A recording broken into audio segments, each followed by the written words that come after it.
Halo teman-teman trader semua, selamat datang di update emas XAUUSD harian untuk hari Kamis tanggal 1 Januari tahun 2026.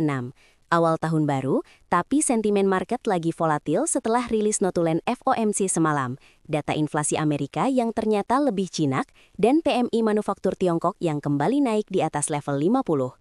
Kombinasi inflasi yang mulai dingin dan kebijakan The Fed yang sudah mulai memangkas suku bunga bikin pelaku pasar mulai berani ambil resiko lebih besar.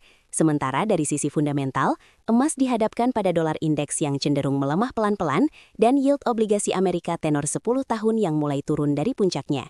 Di video ini, kita akan bahas alurnya secara lengkap, mulai dari kalender ekonomi, narasi makro besar, pergerakan dolar indeks, sampai ke area-area penting di grafik XAUUSD beserta skenario buy dan skenario sell yang bisa teman-teman jadikan bahan analisa sendiri. Jadi, simak alurnya pelan-pelan sampai akhir supaya gambaran besarnya nyambung. Sebelum kita masuk ke pembahasan detail, perlu saya tekankan dulu bahwa semua yang dibahas di video ini hanya untuk tujuan edukasi dan berbagi sudut pandang analisa. Bukan ajakan untuk trading, bukan sinyal instan, dan bukan juga jaminan hasil tertentu. Trading forex, emas, dan produk derivatif lain punya resiko tinggi. Bisa memberikan potensi profit, tapi juga bisa menyebabkan kerugian sampai habisnya modal kalau tidak dikelola dengan baik. Setiap keputusan masuk market, mengatur lot, memilih skenario buy atau skenario sell, sepenuhnya ada di tangan teman-teman masing-masing. Jadi, gunakan analisa di video ini sebagai bahan referensi, kombinasikan dengan sistem, money management, dan psikologi trading yang sudah teman-teman bangun sendiri, lalu pastikan selalu paham bahwa kinerja di masa lalu tidak menjamin hasil di masa depan. Kalau kita lihat kalender ekonomi global di sekitar pergantian tahun ini, fokus utama datang dari Amerika dan Tiongkok, lalu akan bergeser ke data Eropa dan laporan tenaga kerja Amerika di akhir pekan. Dari sisi Amerika, menjelang tahun baru kita sudah dapat notulen FOMC yang merinci alasan The Fed memangkas suku bunga di bulan Desember, dan ke depan ada ISM manufaktur untuk bulan Desember yang akan kasih gambaran apakah sektor industri Amerika masih kontraksi di bawah level 50 atau mulai membaik. Dari Eropa, sepanjang beberapa hari ke depan kita akan pantau data inflasi awal dari Prancis, Jerman, Italia, dan zona Eropa. Karena kalau inflasi di Eropa juga turun seperti Amerika, pasar bisa makin yakin bahwa bank sentral besar sedang masuk fase pelonggaran bersama-sama. Di paruh akhir pekan, perhatian akan beralih ke Kanada yang merilis tingkat pengangguran, lalu Amerika yang akan keluarkan data non-farm payrolls, tingkat pengangguran, data perumahan seperti izin bangun dan housing starts, plus survei sentimen konsumen Michigan. Rangkaian data ini akan membentuk ekspektasi baru pasar terhadap arah suku bunga The Fed, dan ujungnya akan mempengaruhi dolar indeks, yield obligasi, dan tentu saja pergerakan emas. Apakah tekanan masih terasa di sisi bawah, atau justru harga bergerak agresif ke atas kalau data mengkonfirmasi tren inflasi yang melemah? Narasi makro besar pertama yang perlu kita pegang adalah inflasi Amerika yang jelas-jelas mulai mendingin.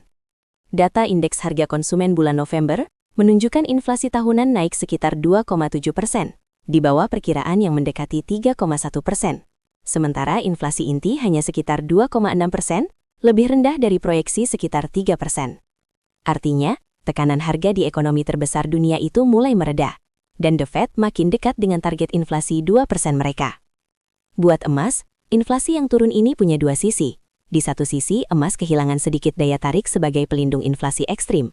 Tapi di sisi lain, inflasi yang lebih jinak membuka peluang The Fed menahan, bahkan menurunkan suku bunga lebih cepat, yang biasanya akan menekan dolar dan yield real, dua faktor yang seringkali justru mendukung kenaikan harga emas. Jadi, selama tren inflasi yang melemah ini berlanjut, pasar akan terus berspekulasi soal kapan dan seberapa agresif pelonggaran kebijakan moneter berikutnya. Dan itu bisa jadi bahan bakar penting buat skenario buy di XAUUSD, kalau sinyal teknikalnya mendukung.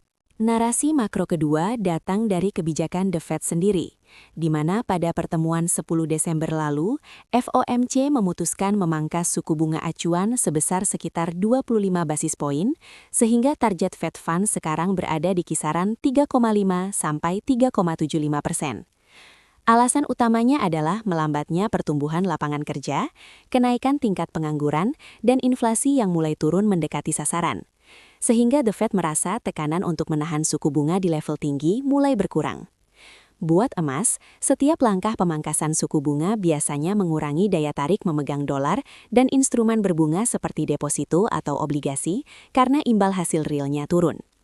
Ketika biaya peluang memegang emas turun, investor cenderung lebih nyaman menaruh sebagian portofolionya di aset tanpa bunga seperti emas batangan ataupun XAUUSD. Apalagi kalau di saat yang sama, sentimen resiko di pasar saham atau kripto sedang naik turun cepat.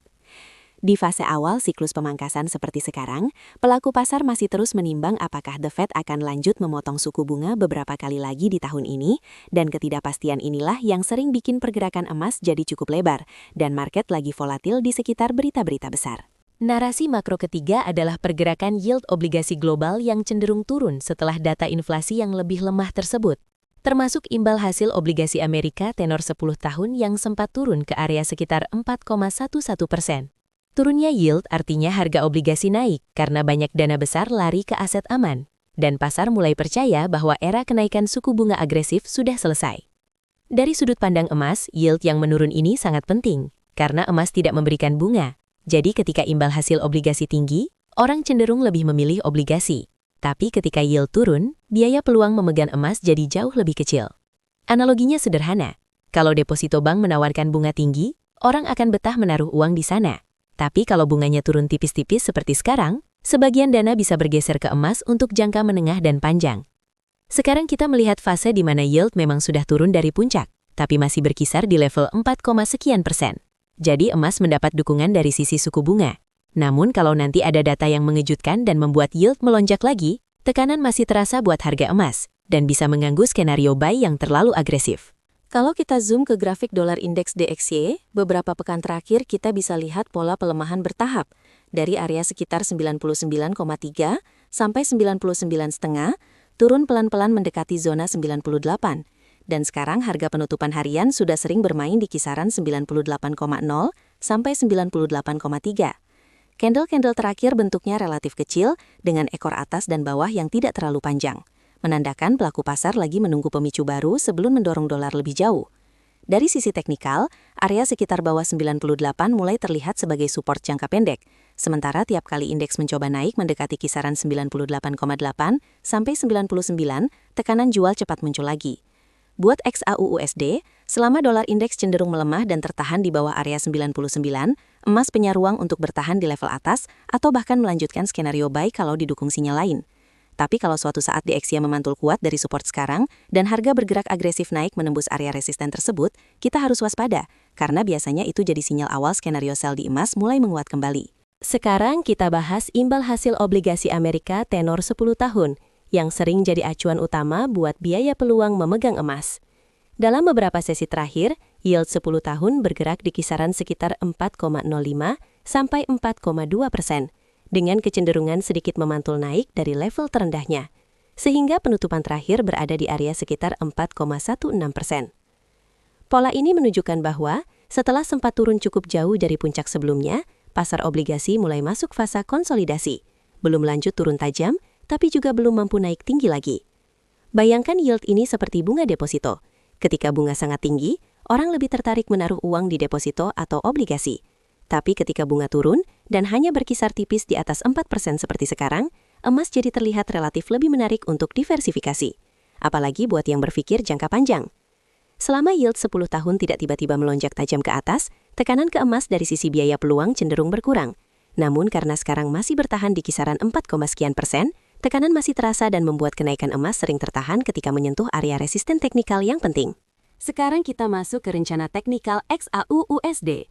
Dan sekali lagi, ini hanya contoh cara menyusun skenario, bukan ajakan untuk ikut. Saat ini harga emas berada tidak jauh di atas area 4.314,86 setelah sebelumnya menyentuh zona bawah dekat Bollinger Band bagian bawah di sekitar 4.200-an dan memantul naik dari low beberapa hari terakhir. Indikator RSI periode 7 berada di area sangat jenuh jual, sekitar nilai 21. Sementara RSI periode 14 yang sebelumnya sempat sangat jenuh beli, sekarang sudah turun mendekati zona netral, sehingga kombinasi ini memberi sinyal potensi pembalikan sementara dari tekanan turun yang kuat. Candle terakhir menutup di atas low candle bearish besar 3 hari lalu, dan bentuknya mengarah ke pola bullish engulfing, yang sering dibaca pelaku pasar sebagai indikasi mulai ada perlawanan buyer di area demand. Dengan konteks itu, satu contoh skenario buy adalah mengamati reaksi harga di area 4.200 sampai 4.300 dengan pandangan bahwa selama harga bertahan di atas support dinamis Bollinger Band bawah dan swing low sekitar 4.200, potensi pantulan ke area 4.400, 4.480 hingga sekitar 4.550 masih terbuka dengan perbandingan risiko dan potensi imbal hasil sekitar 2,8 banding 1 dan tingkat keyakinan sekitar 75% menurut parameter sistem ini. Di sisi lain, skenario sell baru akan menarik kalau harga kembali tertahan kuat di sekitar zona resisten 4.400-an dan gagal menembus ke atas, atau kalau justru terjadi penembusan bersih ke bawah 4.200, disertai volume tinggi, yang akan mengindikasikan bahwa tren turun besar belum selesai, dan tekanan masih terasa. Jadi selalu siapkan dua sisi skenario dan sesuaikan dengan rencana trading pribadi teman-teman.